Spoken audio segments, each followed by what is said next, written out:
தமிழகத்தின் மூத்த அரசியல்வாதிகளில் மிக முக்கியமானவர்.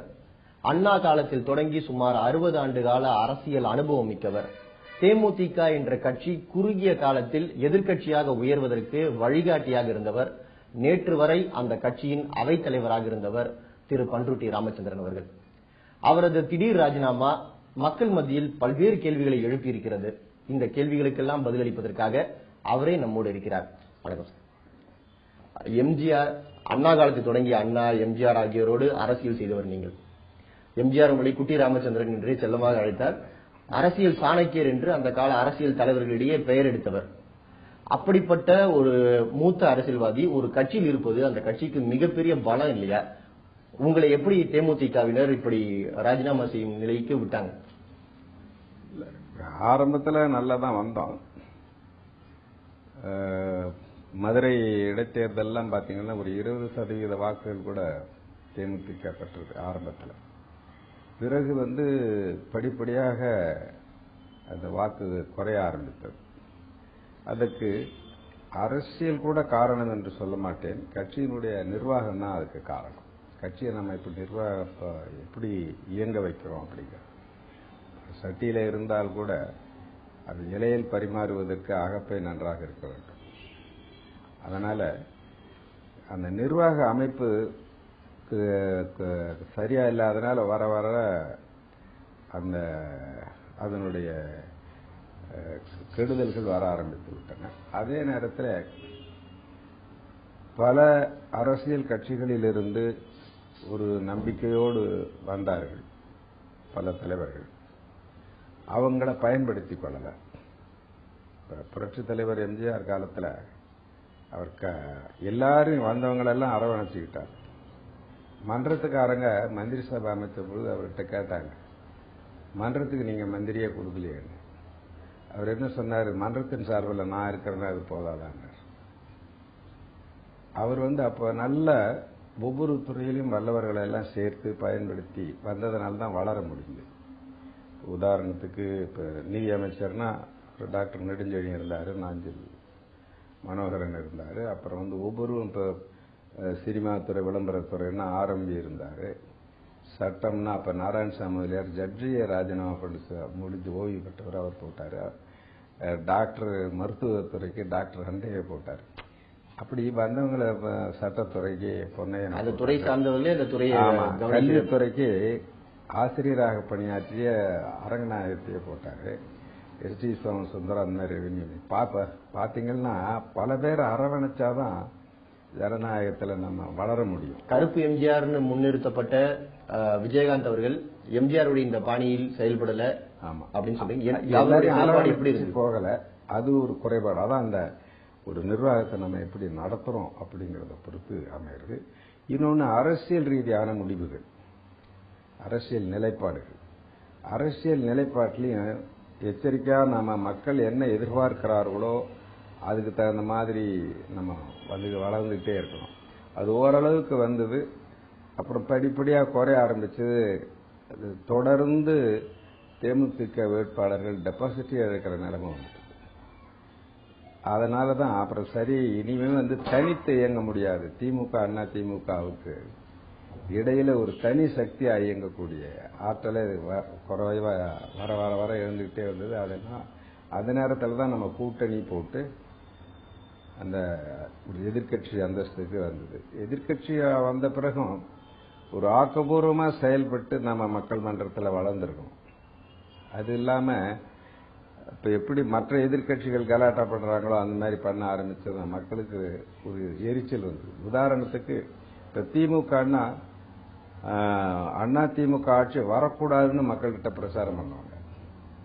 ஆனா தேமுதிக கூட்டணியில் இருந்ததுனால கலைஞர் ஆட்சி வரக்கூடாது அப்படின்னு சொல்லி அதிமுக ஆட்சி வரணும்னு பிரச்சாரம் பண்ணி அந்த ஆட்சி வந்திருக்கு. நம்ம அந்த ஆட்சியை எதிர்க்கல. ஆனா அதே நேரத்தில் அதுல குறைகளை சுட்டி காட்டுறது தப்பு இல்லை. குறைகளை சுட்டி காட்டி அப்படியே வந்துகிட்டு இருந்தோம்னா நல்லா வந்திருக்கலாம். அதுலயும் தகராறுகிறாருன்னு பண்ணி அது என்ன ஆயிட்டுது, மக்கள் மத்தியிலையும் கெட்ட பேர் ஆயிட்டுது. வெளியில இருந்து இங்க வந்தா நல்ல அரசியல் இருக்கும்னு நினைச்சவங்களும் எல்லாரும் திரும்ப போயிட்டாங்க. இவங்களும் அதை உணர்ந்து திருந்திய பாடில்லை. அதனுடைய வழி இப்ப நேற்று வரை நீங்கள் அந்த கட்சியில் இருந்திருக்கீங்க, அந்த கட்சியுடைய அவைத் தலைவராக இருந்திருக்கீங்க. இது மாதிரியான அரசியல் நிலைப்பாடுகள்ல நீங்கள் அவர்களுக்கு ஆலோசனை சொல்லலையா, அல்லது உங்களுடைய ஆலோசனைகளை அவர்கள் ஏற்றுக்கொள்ளலையா? நான் அப்ப அவ்வப்பொழுது சொல்லிட்டு தான் வருவேன். ஆனா இறுதி முடிவு அவர் தான் எடுப்பார். நேற்று கூட சொல்லியிருக்கிறாரு, நான் தான் முடிவு எடுப்பேன். அதனால அது அவருக்கு அந்த அளவுக்கு அவர் என்ன காரணத்தினால எப்படி முடிவு எடுக்கிறாருன்னு தெரியாது. அப்புறம் ஒவ்வொரு முடிவுக்கும் சண்டை போட்டுக்கிட்டே இருக்க முடியாது. நம்ம ஒரு கட்சியிலங்கிற பொழுது தலைவர் என்ன முடிவு எடுக்கிறாரோ அதை ஏற்றுக்கிட்டு தான் நம்ம போகணும். சரின்ட்டு 1-2ன்னு போயிட்டு வந்தா இப்ப கடைசியில உச்சகட்டமா டெல்லியில போய் எலெக்ஷன் நின்னாரு. அது தேவையில்லைன்னு நாங்க எவ்வளவு சொல்லி பார்த்தா கேட்கல. பாத்தீங்கன்னா அந்த அரசியல் நிலைப்பாடுகள்ல கூட நம்ம இருந்து பிரயோஜனம் இல்லை. நம்ம கூட இருந்து சொல்லி நடக்கல. சரி, அவர் செய்வதனாலேயாவது நல்லா வளருதான்னா அதுக்கும் வழி இல்லை. அப்படி இருக்கிற பொழுது நீ நம்முடைய ஆற்றலோ அனுபவமோ வீணா போறதுல அர்த்தம் இல்லை. அது அப்புறம் கடைசியா எனக்கும் உடல்நிலை வர வர கொஞ்சம் சரியில்லாமல் இருந்தது. நான் மருத்துவ பரிசோதனை அண்மையில் தான் செய்துக்கிட்டேன். அவங்க டாக்டர்னு சொன்னாரு, ரொம்ப மன உளைச்சல்லாம் உங்களுக்கு வேண்டாம், வயசாயிட்டு, கொஞ்சம் ஃப்ரீயா இருங்க, ரிலாக்ஸ்டா இருங்க, டென்ஷன் இல்லாம இருங்க அப்படின்னாரு. டென்ஷன் கூட ஏத்துக்கலாம், அதனால பலன் இருந்தா பரவாயில்ல, பலன் இல்லாத சும்மா உட்காந்துருக்கலாம். இப்ப உங்களுடைய கருத்துக்கள் ஏற்றுக்கொள்ளப்படலை அப்படின்னு சொல்றீங்க. அப்ப யாருடைய கருத்துக்களுக்கு அந்த கட்சியில் முக்கியத்துவம் அளிக்கப்படுகிறது? அவரே சொல்றாரு, நான் தான் முடியும், என் முடிவு தான் முடிவு. இப்போ அந்த கட்சியிலிருந்து அதிருப்தி எம்எல்ஏக்கள் 7 பேரும் அந்த கட்சிக்குள் உட்கட்சி ஜனநாயகம் இல்லை, குடும்ப உறுப்பினர், அவருடைய மனைவி, மைத்துனர், இவர்களுடைய பேச்சு தான் எடுப்படுது அப்படின்னு சொல்றாங்க. இப்பொழுது நீங்களும் எம்எல்ஏ பதவியை ராஜினாமா செய்துட்டு வெளியில வந்துட்டீங்க. அந்த குடும்ப உறுப்பினர்களுடைய ஆதிக்கம் தேமுதிகவில் எந்த அளவுக்கு இருக்குதா நினைக்கிறீங்க? அதாவது குடும்ப உறுப்பினர்களுடைய ஆதிக்கம்ங்கிறது ஒன்று. அத இப்ப ஒரு தலைவர் இருக்காருன்னா அவங்களுக்கு மனைவி, மக்கள், உறவினர்கள் இருக்கிறது தவறு இல்லை. அவங்க முடிவு எடுக்கிறாங்க போறாங்கிறதுல அவங்க கலந்து பேசுறாங்கிறது, அந்த முடிவுகள் நல்லா இருந்தா பரவாயில்ல. ஒரு குடும்பமே தலையிட முடியாதுன்னு நம்ம எதிர்பார்க்க முடியாது. அவங்களுக்குள்ள பேசிக்கலாம், அது வேற. ஆனா அதே நேரத்தில் அவங்களுக்கு தலைவர் மேல அக்கறை இருக்கலாம். அதனால் ஒரு முடிவு, ஒரு சிக்கலான அரசியல் பிரச்சனையில அல்லது அரசியல் நேரத்தில் எத்தகைய முடிவெடுக்கணுங்கிற அனுபவம் இருக்கிறதுக்கு வாய்ப்பில்லை. ஒரு தாய் தன்னுடைய குழந்தை கிணத்துல விழுந்துடுதுன்னு வைங்க, காப்பாற்றணும்னு துடிக்கிறான், நீச்சல் தெரியலன்னா. ஆக பாசம் இருக்கிறது என்பது ஒன்று, அதற்கு வேண்டிய செயல்திறன் என்பது இன்னொன்று.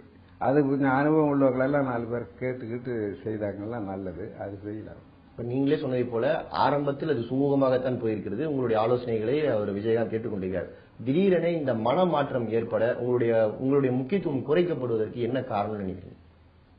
அது தெரியல எனக்கு. நான் ஒன்றும் பெரிய முக்கியத்துவத்தையும் எதிர்பார்க்கல. ஏன்னா நம்ம ஐநா சபை வரல போய் வந்தாச்சு, நமக்கு பெரிய முக்கியத்துவம் வேண்டியில்லை. எனக்கு என்ன உள்ளுக்குள்ளால என்ன செய்யணுமோ அதை செய்யல. நம்ம என்ன, நம்ம பலம் எவ்வளவு, எதிரி பலம் எவ்வளவு, எதிரிகளுக்கு எவ்வளவு துணை, நமக்கு எவ்வளவு துணை, இதெல்லாம் பார்த்து தான் இயங்கணும். நம்ம பாட்டு எனக்கே எல்லாம் தெரியும் அப்படின்னு நாம போனோம்னாக்கா சரியாகாது, அது வீழ்ச்சியைத்தான் ஏற்படுத்தும். ஆக பல பேரை கலந்து தன்னுடைய அளவையும் அறிந்து செயல்பட வேண்டிய ஒரு இயக்கத்தில் அத்தகைய செயல்பாடு இல்லை. நீங்களே சொன்னதை போல ஐநா சபையில் நீங்கள் தமிழர் பிரச்சனையை எழுப்பியிருக்கிறீர்கள். 1983 ஐநா சபையில் இலங்கை பிரச்சனை பற்றி 80 நாட்களுக்கு மேலாக நடந்த விவாதத்தில் 70 நாட்களுக்கு மேல் நீங்கள் பங்கேற்று சிறப்பாக தமிழர் பிரச்சனையை உலக அரங்கில் விரிவாக எடுத்துரைச்சிருக்கீங்க. அது முடிஞ்சு வரும்பொழுது அப்பொழுது முதலமைச்சராக இருந்த திரு எம்ஜிஆர் உங்களுக்கு சிறப்பான வரவேற்பு கொடுத்தார் என்பதெல்லாம் வரலாறு. அப்படி ஒரு பெரிய பிரச்சனையை உலக அரங்கில் கொண்டு உலக நாடுகளுக்கெல்லாம் விவரித்து பேசக்கூடிய திறன் கொண்ட நீங்கள் ஒரு குடும்ப உறுப்பினர்களுக்கு அவர்கள் சார்ந்த ஒரு கட்சியை முன்னெடுத்து போவது எப்படி அப்படின்னு சொல்லி கன்வின்ஸ் பண்ண முடியல. அதாவது நம்ம சொல்லத்தான் முடியும், ஆனா முடிவு எடுக்கிறது அவங்க தானே. சரின்ட்டு அவங்களுக்கு என்ன காரணத்தினால எப்படி முடிவு எடுக்கிறாங்களோ அது நம்ம சொல்ல முடியாதுல்ல. ஆனா அந்த முடிவினால பாதிக்கப்படுறதுங்கிறது நம்ம தான். நம்ம என்ன மற்ற கழகத்தோழர்கள் எல்லாம் அந்த கட்சியில ஈடுபாடு கொண்டவர்கள் எல்லாருக்கும் பாதிப்பு. அது முடிவெடுக்கின்ற முறை அல்லது முடிவெடுக்கின்ற தன்மையினால்தான் பிரச்சனை. இப்போ கேப்டன் விஜயகாந்த் சொல்றாரு, கேப்டனுக்கே கேப்டனாக இருந்து தேமுதிக என்ற கப்பலை அரசியல் கடலில் செலுத்த வழிகாட்டியாக இருந்தவர் நீங்க. இப்ப பாதி பயணத்தில் இப்படி வெளியேறுவது சரியா? இல்ல இப்ப நான் ஆரம்பத்துல இருந்தே நான் கேப்டனுக்கு கேப்டனா இருக்கிறதில்ல. நான் எப்பொழுதுமே வந்து அரசியல் பிரச்சனைகள் அது வருதுன்னு வைங்க, அந்த நேரத்தில் என்ன நிலைமையோ அது இப்படி போனா சரியா இருக்கும் அப்படிங்கறது தான் நான் சொல்றேன். உதாரணத்துக்கு 2009 நாடாளுமன்ற தேர்தல் வந்தது. அப்ப கூட வந்து அவங்க டெல்லியில இருந்து நீங்க உங்களுக்கு நாங்க 8-10 சீட்டு தரோம், நீங்க வந்து எங்க கூட்டணிக்கு வாங்கன்னு பேசினாங்க. அது வந்து சொன்னா அது ஒரு வாய்ப்பு. அப்ப அவங்க இவர் என்ன, அப்ப திமுகவும் அதுல இருந்தது. அதெல்லாம் வேண்டாம் அப்படின்னு ஒரு முடிவெடுத்து தனியா போட்டாரு. தனியா போன பொழுது நான் சொன்னேன், அவர் என்ன எதிர்பார்த்தாருன்னா குறைஞ்சது ஒரு 3-4 சீட்டு வரும்னு சொன்னாரு. நான் சொன்னேன் ஒரு சீட்டு கூட வராது, டெபாசிட் கூட வராதுன்னு சொன்னேன். தேர்தல் நடப்பதற்கு முன்னாலே அதே மாதிரி டெபாசிட் கூட வரல. நீங்க இது என்ன செய்ய முடியும், நம்ம சொல்லத்தான் முடியும். அந்த மாதிரி தான் ஒவ்வொரு கட்டத்திலையும்.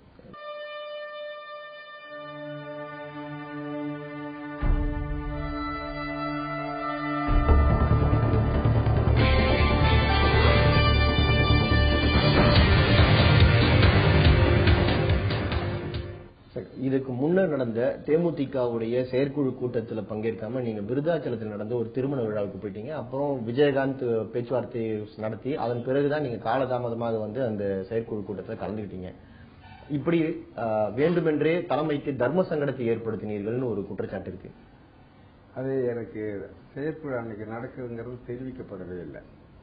நான் 3 மாசத்துக்கு முன்னே என்னுடைய நண்பருடைய பேரனுக்கு கல்யாணம் விருதாச்சல. அவர் ராஜ்யசபா மெம்பரா சார், வழக்கறிஞர் ராமநாதன்.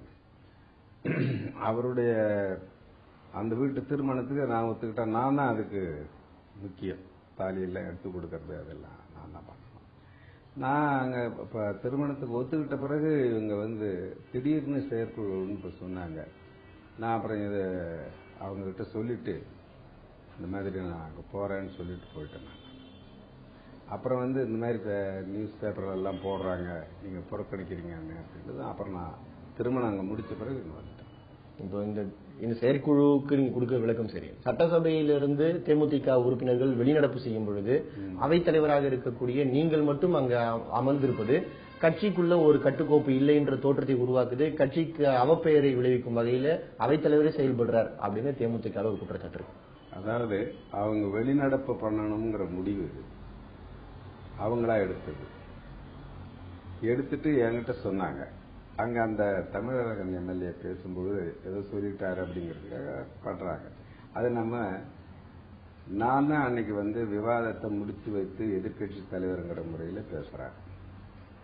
ஆளுங்கட்சி சார்பில் அவை முன்னவர் அவங்க பன்னீர்செல்வம் பதில் கொடுக்கறாங்க. சட்டமன்றத்தில் என்ன முறைன்னா, நாம விவாதத்தை முடிச்சு பேசிய பிறகு அவர்கள் கொடுக்கிற பதில் நம்ம எழுப்பிய கேள்விகளுக்கு பதில் தருகிறார்களான்னு பார்க்கணும், விளக்கம் கேட்கணும். இதுக்கெல்லாம் இருக்கிறதா முறை. நான் என்ன சொல்றேன், வெளிநடப்பு பண்ண போறேன்னு என்கிட்ட வந்து சொன்னாங்க.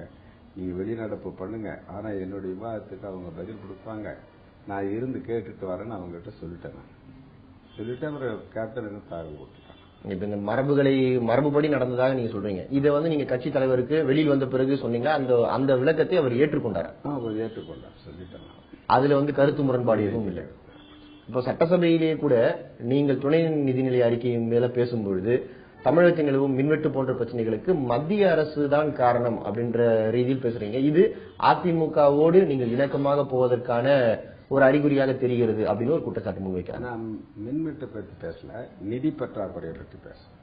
அதாவது அதிமுகவை எதிர்த்து தாக்குவதுதான் அரசியல் என்பதல்ல. தமிழ்நாட்டுக்கு செய்யப்படுகின்ற அநியாயங்கள், தமிழ்நாட்டுக்கு மத்திய அரசினால் செய்யப்படுகின்ற குறைபாடுகள், வேண்டுமென்றே திட்டமிட்டு செய்யும், அதை வந்து நம்ம சட்டமன்றத்தில் சொல்வதன் மூலம் தான் மக்களுக்கு தெரியும். இப்ப நிதி பற்றாக்குறை ஏற்படுது, நமக்கு அங்க அவங்க போதிய நிதி ஒதுக்கலன்னு வைங்க, இங்க நம்ம மக்கள் மேலதான் வரி போடுறோம், வரி போட்டு தான் கொண்டு வரணும். ஆக இந்த விவரங்கள் சட்டமன்றத்தில் நாம எடுத்து வைத்தால்தான் நம்ம நாட்டு மக்களுக்கு தெரியும். அதனால அதே மாதிரி அது வந்து ஒரு அரசின் சார்பை மட்டும் அரசை மட்டும் குறை கூறி பேசுவதனால அர்த்தம் இல்லை. ஒரு துணைமான நிதி கோரிக்கையில இன்னும் சொல்ல போனா நாங்க அறிஞர் அண்ணா அவர்கள் காலத்திலேயே பயிற்றுவிக்கப்பட்டவர்கள். சட்டமன்றத்தில் 1967 நாங்க அங்க பேசுற போது மத்திய அரசு தமிழ்நாட்டிற்கு செய்கின்ற அநியாயங்கள், அக்கிரமங்கள் அவற்றை எடுத்து சொல்லும் பொழுதுதான் நம்ம நாட்டு மக்களுக்கும் தெரியும். அதுக்காக அப்படித்தான் பேசணும். நம்ம நாட்டு நலன் கருதி பேசும் பொழுது அது நாங்க அதிமுக நிதி மந்திரி மாதிரி பேசினாருன்னு அவங்க போடுறாங்கன்னு அதுக்கு நம்ம என்ன செய்ய முடியும்? காங்கிரஸை தாக்கும் வகையில் நீங்க பேசுங்க. காங்கிரஸோடு ஒரு உடன்பாடு ஏற்படுத்திக் கொள்ளலாம், கூட்டணி அமைக்கலாம் என்று திரைமறைவு முயற்சிகள் நடந்து கொண்டிருக்கும் பொழுது அந்த கட்சியுடைய அவைத்தலைவர் இப்படி காங்கிரஸை தாக்கி பேசுவது அந்த முயற்சிகளுக்கு ஊறு விளைவிக்கிற மாதிரி இருக்கு அப்படின்னு நான் இதை அரசியல் கட்சி ரீதியான பேச்சால நம்ம நாட்டு மக்களுக்கு நம்ம செய்ய வேண்டிய கடமை எல்லாருக்கும் பொதுவான ஒரு போக்கு. உதாரணத்துக்கு இப்போ இந்தியாவிலேயே தமிழ்நாட்டில் தான் அதிக வரி விதிப்பு. ஏன்? அங்கிருந்து நமக்கு வர வேண்டிய நிதி வரல, அதனால நம்ம மக்கள் தான் அதிகமாக வரி செலுத்துறாங்க. அதை எடுத்து சொல்ல வேண்டியது நம்ம கடமை. அதே நேரத்தில் காங்கிரஸோட இவர் கூட்டணி போறாரு போலங்கிறது பிரச்சனையே அல்ல. என்னை பொறுத்தவரையில காங்கிரஸ் தமிழ்நாட்டில் பொறுத்தவரையில காங்கிரசினுடைய எழுச்சி என்பது தமிழ்நாட்டினுடைய வீழ்ச்சி. காங்கிரசினுடைய வீழ்ச்சி என்பது தமிழ்நாட்டினுடைய எழுச்சி. அதுல நான் தெளிவா இருக்கேன். இன்னைக்கு வர்ற நாடாளுமன்ற தேர்தலில் கூட எந்த காரணத்தை கொண்டோம் காங்கிரஸ் அங்கே ஆட்சி அமையுமானால் தமிழ்நாட்டின் எதிர்காலம் இன்னும் மோசமாக சூறையாடப்படும். அதனால காங்கிரஸோட அவர் போகணுங்கிறதோ அல்லது காங்கிரஸோட போக வேண்டும் என்று விரும்புவதையோ நிச்சயமாக என்னால் ஏற்றுக்கொள்ள முடியாது. வருங்காலத்தில் தேமுதிக வரும் நாடாளுமன்றத்தில் தேமுதிக காங்கிரஸ் கூட்டணி ஏற்படுவதற்கான சாத்தியங்கள் இருக்குன்னு நினைக்கிறீங்களா? ஆமா, இவர் நேரா போய் சுதீஷ் பிரதமர் பார்த்து அது என்ன அது கேதார்நாத் உத்தரகாண்ட் நிதி 10 லட்சம் ரூபாய் கொடுக்கறதுக்கு பிரதமர் பாப்பாரா? இது கூட்டணி பேசுவதற்கான அச்சாரமாகத்தான் பாக்குறீங்க. அந்த உணவு தெரியுதல்ல, மேகங்கள் சூழ்கின்றன என்று தெரியுதே, அதுவே தவறல்ல. அதாவது நம்ம எந்த துறையில எடுத்தாலும் இன்னைக்கு தமிழ்நாடு வஞ்சிக்கப்பட்டிருக்கிறதுக்கு காரணம் அவங்களுடைய இதுதானே. அதுக்கு பிறகும் கூட காங்கிரஸ் பத்தி நினைக்கிறதே தமிழ்நாட்டுக்கு செய்யக்கூடிய துரோகம். இப்ப தேமுதிக திமுகவை கடுமையாக எதிர்த்து பிரச்சாரங்கள் செய்து இப்பொழுது திமுகவுடைய எதிர்க்கட்சி வரிசையை பிடிச்சிருக்காங்க. காங்கிரஸோடு திமுக ஏற்கனவே கூட்டணியில் இருக்கிறது. இப்பொழுது அந்த கூட்டணியில் போய் தேமுதிக இணைவது அந்த கட்சியுடைய நிலைப்பாட்டுக்கு முரணாக இல்லையா? அந்த கட்சியுடைய எதிர்காலத்தை எந்த வகையில் பாதிக்கும்? அந்த கட்சியினுடைய எதிர்காலம் இல்ல, நாட்டினுடைய எதிர்காலம் தான் நமக்கு முக்கியம். நாடு முதலில் கட்சி பிறகு என்றாருன்னா எதுக்கு கட்சி நடத்துறோம்? நாட்டு மக்களுக்கு தானே. நாட்டு மக்களுக்கு கெடுதல் செய்யக்கூடியவங்களோட நான் போய் சேருவேன்னா என்ன அர்த்தம்? அதுவே தவறு. யாரோட சேர்ந்தாலும் சரி. அது அந்த கட்சி வளர்றதை எப்படி நாட்டு மக்கள் மத்தியில நாம அனுமதிக்க முடியும்? இந்த விஷயங்கள் நடக்கும். சுதீஷ் போய் அங்க காசோலை கொடுக்கும் பொழுதெல்லாம் நீங்கள் தேமுதிகவில் இருந்தீர்கள். எனக்கு தெரியாத பாக்குறேன். திடீர்னு போய் நேரா என்கிட்ட இதெல்லாம் சொல்லல. ஏன்னா எனக்கு அது பிடிக்காதுன்னு அவங்களுக்கு தெரியும். சொல்லலையா கிட்ட? நான் பத்திரிகையில பார்த்தா தெரிஞ்சுக்கிட்டேன். கட்சியுடைய அவைத்தலைவராக இருக்கக்கூடிய நீங்கள் அந்த செய்தியை பத்திரிகையில் பார்த்து தான் தெரிந்து கொள்ள வேண்டியிருக்கு. இது என்ன நியாயம்? அது அப்ப அந்த கட்சி தலைவருடைய செயல்பாடுகள் பற்றி என்ன நினைக்கிறீங்க? அது இதுல நினைச்சீங்க 4 பேரை கலந்து செய்யக்கூடிய ஜனநாயக பண்பு இல்லை. அவரே நேற்று அவருடைய மகனுடைய பட துவக்க விழாவில் பேசும்பொழுது பண்ருட்டி ராமச்சந்திரன் அவர்கள் எப்படி பதவியை துறந்து விட்டு போய்விட்டாரோ அதே போல என்னை எதிர்த்து கேள்வி கேட்பவர்கள் தங்களுடைய பதவியை ராஜினாமா செய்துவிட்டு போகலாம், எனக்கு கவலை இல்லை அப்படின்னு பேசியிருக்காரு. இந்த பேச்சை ஒரு கட்சியுடைய தலைவர் இப்படி பேசுவதை நீங்க எப்படி பாக்குறீங்க? அதாவது யாரையும் இழக்க மாட்டேன் அப்படின்னு சொன்ன அறிஞர் அண்ணா அவர்களின் தலைமையை நாங்கள் ஏற்றுக்கொண்டவர்கள். ஒரு சிறு துரும்பை கூட என்னை நம்பி வந்தவர்களை நான் இழக்க மாட்டேன். இவரு என்னை தவிர யார் வேணுமானாலும் போங்க, அதை பத்தி பரவாயில்லைங்கிறாரு. அதுக்கு காரணம் மக்கள் என்னோடு இருக்கிறார்கள், இதை நான் ஆணவமாக கூட சொல்வேன் அப்படின்னு சொல்றாரு. மக்கள் அவரோடு இருக்கிறார்களா? அது தெரியுமே, வர தேர்தலில் தெரியும். இப்போ இந்த சூழலில் இப்ப நம்ம டெல்லியில 15 லட்சம் தமிழர்கள் இருக்கார்கள்னு போய் நின்னாங்க. 15 லட்சம் தமிழர்கள் ஏன் இவரோட இல்ல? இது எல்லா கட்சிகளும் அவர்களை புறக்கணித்து விட்டன. அவர்கள் பேர்களை தீர்க்க நான் தான் போகிறேன்னாரு. நான் இதெல்லாம் வேண்டாங்க, நம்ம எல்லாம் முடியாது அப்படின்னு அங்க போய் 200 ஓட்டு 30 ஓட்டு 40 ஓட்டுன்னு வாங்கினா என்ன அர்த்தம்? மக்கள் இருக்கிறாருன்னு அர்த்தம். டெல்லி தேர்தலில் போட்டியிட வேண்டும் என்பது யாருடைய ஆலோசனை? அது கடவுளுக்கு தான் வெளிச்சம், எங்களுக்கு எல்லாம் தெரியாது. இப்போ யாரும் தேவையில்லை, மக்கள் என்னோடு இருக்கிறார்கள் சொன்ன விஜயகாந்த் மது குடிப்பது பற்றியும் அடிக்கடி பொது மேடைகள்ல பேசுறாரு. சமீபத்தில் பேசும்போது கூட தமிழகம் முழுவதும் மதுக்கடைகளை திறந்து விட்டு குடிக்க கூடாது என்று சொல்வது எப்படி ஒத்துக்கொள்ள முடியும் அப்படின்னு கேக்குறாரு. கடையை திறந்தா குடிக்கணுங்கிறது கட்டாயமா என்ன? அப்ப எல்லாரும் குடிச்சுக்கிட்டா இருக்காங்க. நம்ம போற வழியில கடை இருக்கு, டாஸ்மாக் கடை, கடையை திறந்துட்டாங்கப்பா, நமக்காக தான் திறந்துருக்காங்க, நான் போய் குடிக்கிறாங்க ஒவ்வொருத்தவங்களும்.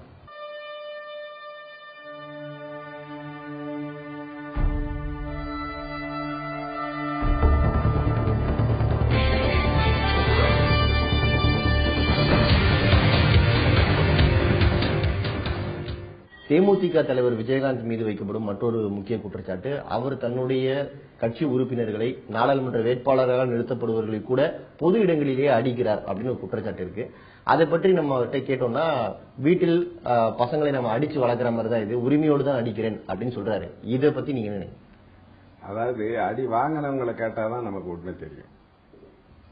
அவங்க வந்து வீட்டில் இருக்கிற பசங்க மாதிரி நினைக்கிறாங்களா இல்லையான்னு. ஆனா ஒரு உதாரணம் மட்டும் நான் சொல்றேன். திருச்சியில இவர்கிட்ட பொதுக்கூட்டத்தில் அடி வாங்கின ரவிங்கிறவர் இவர் விட்டு போயிட்டார். தேமுதிகவுடைய இப்போதைய வாக்கு வங்கி எவ்வளவு நினைக்கிறீங்க? சொல்ல முடியாது. இப்ப ஆனா வெகுவாக குறைந்திருக்கும். அதுல ஒன்று சார், இப்படி வெகுவாக குறைந்ததற்கு தலைமை மட்டும்தான் காரணமா, அல்லது எதிர்கட்சியாக மக்கள் நம்பி இவ்வளவு பேர் உறுப்பினர்களை எம்எல்ஏக்களாக அனுப்பியும் அவர்கள் எதிர்கட்சியாக சரியாக செயல்படலை அப்படின்றது காரணம்? பொதுவா நம்ம மக்கள் வந்து எதிர்கட்சியா செயல்படுறாங்களா, எம்எல்ஏக்கள் என்ன செயல்படுறாங்கன்னு பார்க்க மாட்டாங்க. தலைவர் எப்படி செயல்படுறாருன்னு தான் பார்ப்பாங்க. தலைவர் மேலதான் நம்பிக்கை வைப்பாங்க. அதனால அவங்களுடைய மக்களுடைய செல்வாக்கு குறைகிறது அப்படின்னாலே அது நம்பிக்கையினுடைய வீழ்ச்சி தான். அதனால அவரிடம் என்ன எதிர்பார்த்தார்களோ அது இல்லை. இப்போது ஏற்காடு இடைத்தேர்தலில் போட்டியிட வேண்டாம் என்று நீங்கள் ஆலோசனை சொல்லுவீங்க. அந்த ஆலோசனையை அவர் ஏற்றுக்கொண்டிருக்கிறார். ஆமா. ஏன் போட்டியிட வேணாம்னு சொன்னீங்க? அதுக்கு என்ன காரணம்? அதாவது இடைத்தேர்தலில் சாதாரணமாக ஆளுங்கட்சி பல வகையிலும் வெற்றி பெறுவதை நாம் அண்மை காலமாக பார்க்கிறோம். திமுக ஆட்சி காலத்திலிருந்து அதை பார்க்கிறோம். ஜனநாயக ரீதியில் யாராவது ஒருவர் எதிர்கட்சி சார்பில் போட்டி போட்டால் போதும். இப்ப சான்றாக புதுக்கோட்டையில அவங்க இந்திய கம்யூனிஸ்ட் கட்சி உறுப்பினர் இறந்து விட்டார். அந்த இடத்துல அவங்க போட்டியிடல, நம்ம போட்டியிட்டோம், மற்ற கட்சிகள் ஒதுங்கி கொண்டார்கள். அந்த மாதிரி ஜனநாயக ரீதியில் யாராவது ஒருத்தவங்க போட்டியிட்டால் போறோம். ஏற்காடு இடைத்தேர்தலில் திமுக போட்டியிட்டாங்க. சரி, அவங்க போட்டியிடும் பொழுது நம்ம அதோடு ஒதுக்கணும். ஜனநாயகத்துக்கு அது போறோம் விட்டோம். இப்போ இந்த கருத்தை அவர் வந்து ஏத்துக்கிட்டாரு இல்லையா? ஆமா. ஆனா டெல்லியில் நீங்கள் போட்டியிட வேண்டாம்னு சொல்லியும் அந்த கருத்தை ஏத்துக்கல. ஏன்னா அங்க போய் தோக்கணும்னு அவருக்கு ஆசை, வேற என்ன சொல்ல முடியும். இப்போ அண்மையில் நடந்து முடிந்த தேமுதிகவுடைய செயற்குழு கூட்டத்தில் கட்சியில் இருந்து யாரை வேண்டுமானாலும் நீக்குவதற்கான அதிகாரத்தை தலைவருக்கு கொடுத்திருக்கிறார்கள். அப்ப இத்தனை காலம் அந்த அதிகாரம் யாரிடம் இருந்தது? அவர்கிட்ட தான் இருந்தது அதிகாரம். அவர் தான் நீக்கினார். பல உறுப்பினர்கள் நீக்கப்பட்டிருக்காங்க, பல நிர்வாகிகள் நீக்கப்பட்டிருக்காங்க. அதனால அவருக்கு தான் அந்த அதிகாரம். ஏன்னா பொதுச் செயலாளருக்கு தான் அதிகாரம். பொதுச் செயலாளர் ராமவசன் தான் இறந்துட்டாரு. அதுக்கு பிறகு பொதுச் செயலாளரும் போடல, அவரே தான் பொதுச் செயலாளர். அவர் தலைவராகவும் இருக்கிறார், பொதுச் செயலாளராகவும் இருக்கிறார். இப்பொழுது நீங்கள் அவைத்தலைவர் பதவியிலிருந்து விலகிவிட்டீர்கள். அவைத்தலைவர் என்ற பதவியே எடுத்து விட்டார். அவரே அவைத்தலைவராக நீடிக்கிறாருன்னு அர்த்தம். அவ்வளவுதான். ஒரு பதவி காலியான அதை அவரே எடுத்து வச்சுக்கிறாரு. இப்ப உங்களை போன்ற ஒருவரும் தான் அங்கு மூத்த அரசியல்வாதி இருந்தார், அவரும் வெளியில் வந்து விட்டார். இப்பொழுது அந்த தேமுதிகவுடைய எதிர்காலம் எப்படி இருக்கும்? அவரே சொல்றாரு, மற்ற கட்சியில இருந்து வந்தவங்க எல்லாம் போயிட்டாங்க, என் கட்சி அப்படியே தான் இருக்குங்கிறார். அதனால எனக்கு ஒன்றும் கவலை இல்லை அப்படின்னு அவர் தெளிவா சொல்லிட்டாரு. அந்த தேமுதிகவினுடைய எதிர்காலம் நான் வருகிற நாடாளுமன்ற தேர்தலில் தெரியும். தேமுதிக கடுமையான சரிவுகளை கடந்த சில காலங்களாக சந்தித்துக் கொண்டிருக்கிறது. டெல்லியில் போட்டியிட்டார்கள், டெபாசிட் கூட கிடைக்கவில்லை. கட்சிக்குள் இருந்த ஒரே மூத்த தலைவரான நீங்கள் வெளியேறிவிட்டீர்கள். உடனடியாக அந்த கட்சி தங்களுடைய சரிவை சரி செய்து கொள்ள செய்ய வேண்டிய நடவடிக்கை அப்படின்னு ஒரு ஆலோசனை சொல்ல வேண்டும். என்ன ஆலோசனை சொல்றீங்க? இல்ல, அது ஒன்றும் அவசியம் இல்லை. ஏன்னா தமிழ்நாட்டு மக்கள் என்ன எதிர்பார்த்தாங்கன்னா, திமுகவும் வேணா அண்ணா திமுகவும் வேணா ஒரு மூன்றாவது சக்தி வந்தா பரவாயில்லன்னு நினைச்சாங்க. ஆக ஆரம்பத்தில் நம்பி ஆதரவு அளிச்சாங்க. ஆனா இப்பொழுது அந்த நம்பிக்கை அவர்கள் இழந்து விட்டார்கள். தமிழ்நாட்டு மக்களை பொறுத்தவரையில் இப்ப மூணாவது கட்சி எந்த கட்சி வந்தாலும் இனிமே ஆதரிக்க தயாராக இல்லை. சும்மா எல்லாம் அறிக்கை விட்டுட்டு இருக்கிறாங்க வழி எல்லாம் பார்த்துட்டோம், எல்லாம் அதே மாதிரி தான் இருக்காங்க, அதுக்கு அவங்களே தேவலாம் அப்படிங்கிற மாதிரி தான் வந்துட்டு. நீங்க தேமுதிகவுக்கு என்ன பண்ணாலும் எழுந்திருக்காரு. ஏன்னா மக்கள் என்ன எதிர்பார்த்து எந்த வெற்றிடத்தை நிறைவு செய்யும் என்று கருதினார்களோ அந்த வெற்றிடம் நிறைவு செய்யப்படவில்லை. அதற்கான வாய்ப்பும் இல்லை. தமிழ்நாட்டு மக்களும் சரின்னு விட்டுட்டாங்க, என்ன வேணாலும் ஆயிட்டு போதுன்னு விட்டுட்டாங்க. அதனால இனி எதை வைத்து எதை சொல்லி மக்கள் ஆதரவை தேடி நீங்கள் வளர்றது வாய்ப்பில்லை. பண்ருட்டியாரின் விலகலால் கட்சிக்கு எந்த பாதிப்பும் இல்லைன்னு தேமுதிகவுடைய தலைவர் விஜயகாந்த் சொல்லியிருக்கார். இவ்வளவு காலம் அந்த கட்சியை நீங்கள் வழிநடத்தியிருக்கிறீர்கள். நீங்கள் ஒரு மன வருத்தம் காரணமாக வெளியேறும் போது அவர் போவதால் எந்த பாதிப்பும் இல்லை அப்படின்னு சொல்றது எந்த அளவுக்கு உங்களை காயப்படுத்துது? இல்ல, நானே என்ன பத்திரிகையாளர்கள் கேட்டபோது நான் விலகுவதனால் கட்சிக்கு எந்த பாதிப்பும் இல்லை அப்படின்னு நானே சொன்னேன். ஏன் அப்படின்னா கட்சியோ கட்சி உறுப்பினர்களோ அவங்க அப்படியே இருந்துருவாங்க. நான் விலகிறதுனால ஏதாவது அந்த கட்சிக்கு பாதிப்பு ஏற்பட்டிருக்குன்னா மக்களுடைய நல்லெண்ணத்தை தான் அவர்கள் இழந்திருப்பாங்க. ஆனா அவர் அப்படி சொல்றாருன்னா அது அவருடைய இயல்பு. அதை நான் ஒன்னும் சொல்றேன். நீங்கள் அவைத்தலைவராக இருக்கும் பொழுது அந்த கட்சியுடைய 7 உறுப்பினர்கள் உள்ளே உட்கட்சி ஜனநாயகம் இல்லை அப்படின்னு குற்றச்சாட்டுகளை முன்வைத்துவிட்டு அதிருப்தி எம்எல்ஏக்களாக மாறி இருக்கிறார்கள். நீங்கள் அப்பொழுது கட்சி தலைமையோடு இருந்தீர்கள். அவர்களுடைய அதிருப்தியை சரி செய்வதற்கு அவர்கள் சார்பிலோ அல்லது கட்சி தலைவர் சார்பிலோ நீங்கள் ஏதாவது முயற்சிகளை முன்னெடுக்கிறீங்களா? இல்ல, நாங்க சொன்னோம் தனிப்பட்ட முறையில் ஒவ்வொருவரும் அவங்க இழிவுபடுத்தப்பட்டார்கள், அவமானப்பட்ட அதை சரி கட்டவோ சமாளிக்கவோ முடியல. இப்ப குறிப்பா ஆஸ்டின் போனாரு. அவரெல்லாம் அந்த காலத்துல இருந்து நல்ல அரசியல் செய்யக்கூடியது. அந்த குதிரை மாவட்டத்தில் அவர் தேர்தலில் அவர் யார் எதிர்த்து வேலை செஞ்சாங்களோ அவரையே மாவட்ட பொறுப்பாளராக போட்டாங்க. அவர் எப்படி இருப்பாரு? அந்த மாதிரி பாத்தீங்கன்னா ஒவ்வொருவருக்கும் அந்த மாதிரி ஒரு பிரச்சனை. இப்ப நான் இருக்கிறேன்னு வைங்க, இப்ப நான் ஒரு கிராமத்தில் இருக்கிறேன் அல்லது நகரத்தில் இருக்கிறேன். அந்த நகர செயலாளரே எனக்கு ஆகாதவரோ அல்லது வேண்டாதவரோ நீங்க போட்டீங்கன்னா அங்க அந்த மக்கள் என்ன நினைப்பாங்க? என்ன இவருக்கு இவ்வளவுதான் போட்டிருக்கு செல்வாக்குன்னு நினைப்பாங்கல்ல, அது எப்படி சகிச்சுக்குவாங்க? இப்ப நீங்க வெளியில வந்துட்டீங்க. உங்களை போன்ற ஒரு மூத்த தலைவருடைய வழிகாட்டுதல் படி இத்தனை காலம் அந்த கட்சி செயல்பட்டுக் கொண்டிருந்தது. சில விஷயங்களை கேட்டார்கள், பல விஷயங்களை கேட்கவில்லை. இப்பொழுது அப்படி ஆலோசனை சொல்வதற்கே ஒரு ஆள் இல்லை. இனி தேமுதிகவின் எதிர்காலம் எப்படி இருக்கும்? நான் ஆலோசனை செய்ய சொல்லி நாங்க பிரயோஜனம் இல்லையே. அதனால அவங்க எதிர்காலம் எப்படி இருக்கு இல்லைங்கிறத பத்தி இனிமே நாம கவலைப்பட வேண்டிய அவசியம் இல்லை. ஏன்னா அரசியல்ல ஏராளமான கட்சிகள் இருக்கின்றன. நாட்டு மக்களுக்கு எதிர்காலத்தை பற்றி தான் கவலைப்படணுமே தவிர ஒரு தனிப்பட்ட அரசியல் கட்சி அவங்க மேல நடத்துறாங்க, ஒரு கம்பெனி மேல வருது, கொலாப்ஸ் ஆகுது, அந்த மாதிரி ஒரு அரசியல் கட்சிகள் வருது போகுதுன்னு அதை பற்றி பெருசா நினைக்க வேண்டியது. இப்ப இந்த 7 பேருமே வெளியில் செல்லும் பொழுது முதலமைச்சரை சந்தித்தார்கள். தங்கள் தொகுதி நலனுக்காக சந்தித்தோம் அப்படின்னு சொன்னாங்க. இப்பொழுது அவர்கள் அதிமுகவோடு இணக்கமானவர்களாக அறியப்படுகிறார்கள். வருங்காலத்தில் திரு பண்ருட்டி ராமச்சந்திரன் அவர்களும் அதிமுகவோடு இணக்கமானவராக அறியப்படுவாரா? இல்ல, நான் முதல்ல சொன்ன மாதிரி ஓரளவுக்கு நம்ம எல்லா பொறுப்புகளும் இருந்தாச்சு. அவங்க இப்பதான் எல்லாம் அரசியலுக்கு முதல் தடவையா எம்எல்ஏ ஆயிருக்காங்க. அவங்க இன்னும் அவங்க எதிர்காலத்தை எதிர்பார்க்கிறாங்க. எனக்கு நான் எந்த எதிர்காலத்தையும் எதிர்பார்க்கல. அதனால அரசியலில் எதிர்காலத்தில் நம்ம மக்களுக்கு நம்முடைய நாட்டுக்கு எது நல்லது கெட்டது அப்படின்னு நம்ம நினைக்கிறோமோ அதை யார் செய்து கொடுக்கறாங்களோ அவங்க பக்கம் நாம நிக்கலாம். ஒரு கட்சியில போய் இணைந்து அந்த கட்சியினுடைய கட்டுப்பாட்டுக்கு நம்ம ஈடுபட்டு அங்க போய் கூட்டங்க போராட்டம் ஆர்ப்பாட்டம் அது எல்லாம் செல்றவா அந்த வயசெல்லாம் தாண்டியாச்சு. அதனாலதான் நான் சொன்னேன். ஆகவே நம்ம நாட்டுக்கு எது நல்லதோ அதுக்கு நல்லது செய்யறாங்கன்னு வைங்க, நம்ம அவங்களோட ஒத்துழைப்பு கொடுக்கறது தப்பு. பல மேடைகளில் திமுகவுடைய குடும்ப அரசியலை பற்றி விஜயகாந்த் அவர்களும் அவரது குடும்ப உறுப்பினர்களும் காரசாரமாக பேசினார்கள். அதை பேசி வாக்குகளையும் சேகரித்தார்கள். இப்பொழுது அந்த 7 பேரும் சொல்வதும் உள்ளே உட்கட்சி ஜனநாயகம் இல்லை, குடும்ப உறுப்பினர்களுடைய ஆதிக்கம் அதிகமாக இருக்கிறது அப்படின்னா நீங்கள் சொல்வதிலிருந்து நாங்கள் புரிந்து கொள்வதும் அங்கே உள்ளே குடும்ப உறுப்பினர்களுடைய ஆதிக்கம் அதிகமாக இருக்கிறது என்பதுதான். இப்பொழுது இதுவும் இன்னொரு குடும்ப அரசியல் கட்சியாக மாறிவிட்டது அப்படின்ற கூற்றை நீங்க எந்த அளவுக்கு பாக்குறீங்க? இல்ல, அது ஒரு காரணம். மக்கள் ஒரு அதிருப்தி அடைந்ததுக்கு அது ஒரு காரணம். இவங்களும் அவங்க மாதிரி தானே இருக்காங்க. இவங்க என்ன மாற்றத்தை கொண்டாட போறாங்க? இப்போ ஆம் ஆத்மி கட்சி அரவிந்த் கெஜ்ரிவால் அடிச்சு நொறுக்கி வேற மாதிரி வந்துட்டாருல்ல டெல்லியில. அந்த மாதிரி நாம ஒரு புதுமையை கொடுக்கல. எப்படி அந்த கட்சி இருக்கோ அதே மாதிரிதான் இந்த கட்சி இருக்கு பொழுது அவங்க ஏன் நம்ம நாடணும்? அதனாலதான் செல்வாக்கு அது குறையறது காரணம். வரும் நாடாளுமன்ற தேர்தலில் யார் யாரோடு கூட்டணி செய்வார்கள் என்பது இதுவரைக்கும் தெளிவாகல. ஆனால் மத்தியில் இருக்கக்கூடிய பாஜகவும் தேமுதிகவை அணுகுகிறது, காங்கிரசும் தேமுதிகவை அணுகுவதாக நமக்கு செய்திகள் வந்துட்டு இருக்கு. இதில் யாரோடு அவர் கைகோர்ப்பதற்கு அதிக வாய்ப்பு இருக்கிறதா நீங்க நினைக்கிறீங்க? நடைபெற்ற சம்பவங்கள் எல்லாம் பார்க்கிற பொழுது கையோடு தான் கைகோர்ப்பார் என்று கருதுகிறேன்.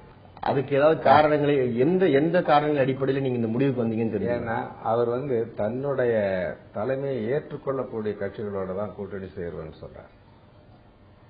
இப்ப பாஜகவை பொறுத்தவரையில அந்த உத்தரவாதம் கொடுக்க மாட்டாங்க.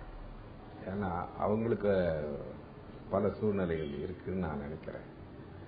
காங்கிரஸை பொறுத்தவரையில நான் எதிர்பார்க்கிறது அநேகமா திமுகவை கூட காங்கிரஸை சேர்க்க மாட்டாங்கன்னு தான் நான் நினைக்கிறேன். ஏன்னா காங்கிரஸை சேர்ப்பதனால அவங்களுக்கு நஷ்டமே தவிர லாபம் இல்லை.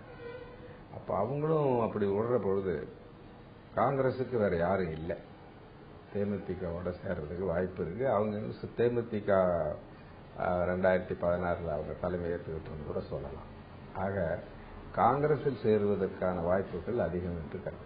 காங்கிரசும் தேமுதிகவும் அப்படி அணி சேர்ந்தால் அந்த அணியில் வேறு கட்சிகள் இங்க இருக்கக்கூடிய வேறு கட்சிகள் யாராவது போறதுக்கு வாய்ப்பு இருக்கு? வேற யாரும் சேர மாட்டாங்க. மற்றொரு முக்கிய பிரச்சனை, நம்ம மக்கள் பிரச்சனைகளை பத்தி பேசிட்டு இருந்தோம். விலைவாசி உயர்வு மக்களுடைய கழுத்தை நெரிக்கக்கூடிய மிக முக்கியமான பிரச்சனையா இருக்கு.